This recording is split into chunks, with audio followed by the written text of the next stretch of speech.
Hello everyone, welcome back to my channel. This is Shaisha and Invest and Rest. So today I'm going to share a very big and positive news related to the two companies. The first one is Morphin Lab and second one is NLC India. So this is my smart app which is designed and developed by me and on 24 अप्रैल को आज मुझे अपनी app पर notification मिला in the afternoon में कि morphine labs जो है वो 20 अप्रैल को फंड रेज करने जा रही है and second one is NLC India 30 अप्रैल को ये कंपनी भी फंड रेज करने जा रही है और ये नोटिफिकेशन मुझे 6:10 पर मिला है इन द इवनिंग में। सो बेसिकली मॉर्फिन लैब जो है वो एक फार्मा सेक्टर की कंपनी है और एनएलसी इंडिया जो है वो एक गवर्नमेंट कंपनी है, नवरत्न कंपनी है। सो बेसिकली रीज़न अगर आप इन दोनों जैसे फंड रेज की जो एक एक्टिविटी होती है वो बहुत ही ज़्यादा पॉजिटिवली ली जाती है किसी भी कंपनी के शेयर के लिए। So if you have any of this stock in your portfolio तो you just have to be attentive क्योंकि बहुत ही पॉजिटिव रिएक्शन आता है जब कोई कंपनी फंड रेज करती है। So here I am going to cover the fundamental technicals and some positive news related to this company. So now moving further.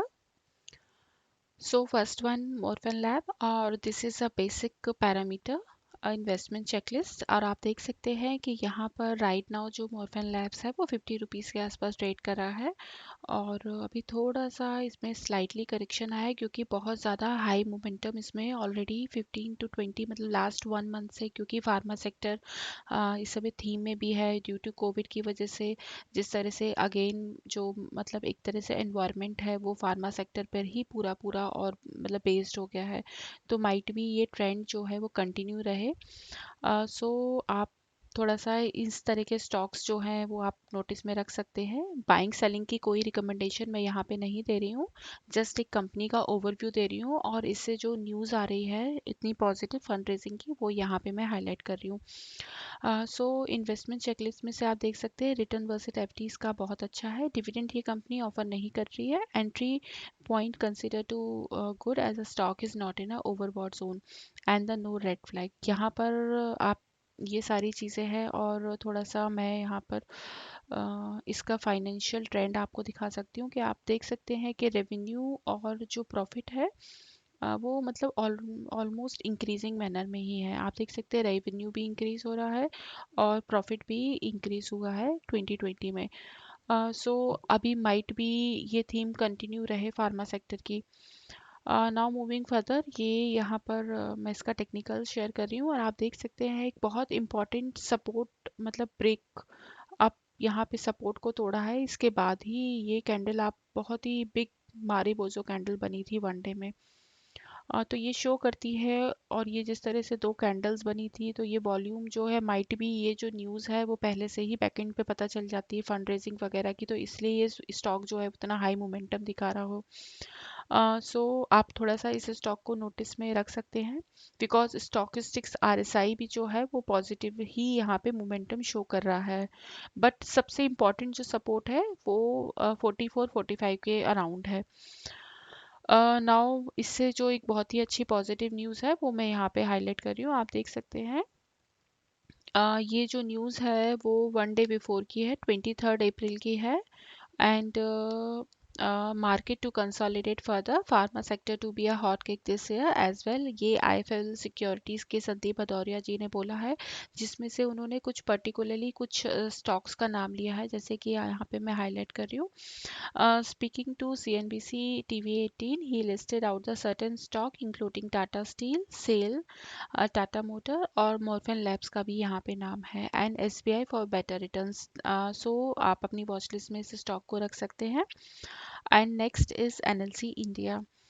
So basically इसके parameters तो बहुत ही अच्छे हैं जैसे कि आप नोटिस में यहाँ पे देख सकते हैं कि इन्वेस्टमेंट चेकलिस्ट और बहुत मतलब गवर्नमेंट की कंपनी है और इंट्रिंसिक वैल्यू बहुत अच्छी है। यहाँ से इंट्रिंसिक वैल्यू शो करती है कि मतलब यहाँ से अपसाइड जो प्राइस मूवमेंट इसके स्टॉक प्राइस में है वो अच्छा पॉसिबल है।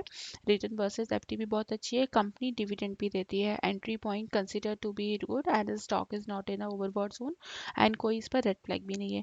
फाइनेंशियल ट्रेंड अगर आप नोटिस करेंगे तो फाइनेंशियल ट्रेंड भी इस कंपनी का ऑलमोस्ट मतलब कांस्टेंट ही है, रेवेन्यू तो कांस्टेंट है ही और प्रॉफिट भी बहुत अच्छा है। सो एक बहुत ही अच्छा पोर्टफोलियो स्टॉक है ये। और अभी ये कंपनी जो है वो डिविडेंड भी ऑफर करती है। अभी February 17 को इसने 1 रुपीज़ का कंपनी ने डिविडेंड भी अपने इन्वेस्टर्स को दिया है। तो बहुत ओवरऑल इसके पेयर कंपनी भी आप देख सकते हैं, तो उस वैल्यूएशन पे काफ़ी ज़्यादा ये हायर वैल्यूएशन पे है comparison to NLC India. And यहाँ पे कुछ चीज़ें मैं और हाईलाइट कर रही हूँ। So here I'm going to cover the technical of NLC India. So आप देख सकते हैं यहाँ पे स्टॉकिस्टिक्स RSI जो है वो पॉजिटिव यहाँ पे शो कर रहा है कि माइट भी यहाँ से जो मोमेंटम है वो अपसाइड का रहे। बिकॉज अगर आप नोटिस करें कि ये स्टॉक जो है वो काफ़ी ज़्यादा करेक्ट हो चुका है 5980 से राइट नाउ जो है वो 47-46 रुपीज़ के आसपास ये ट्रेड कर रहा है। यहाँ पे लगातार ये स्टॉक में 57 से जिस समय ये था और उसके बाद से कंटिन्यूसली डाउन ट्रेंड में ही है और बहुत इंपॉर्टेंट सपोर्ट के आसपास है। और अगर इतनी अच्छी पॉजिटिव न्यूज़ यहाँ पर आई है फंड रेजिंग की, सो अगर आपके ये पोर्टफोलियो में ये स्टॉक है तो जस्ट आपको थोड़ा सा ध्यान में रखना है। बिकॉज जो फंड रेजिंग की जो न्यूज़ होती है वो बहुत ज़्यादा पॉजिटिवली मैनर में स्टॉक्स के लिए रिएक्शन देती है।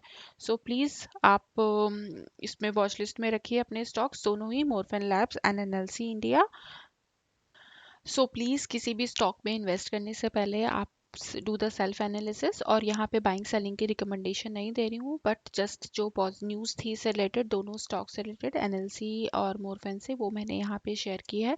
और please do like and subscribe my channel for such kind of more update. Thank you.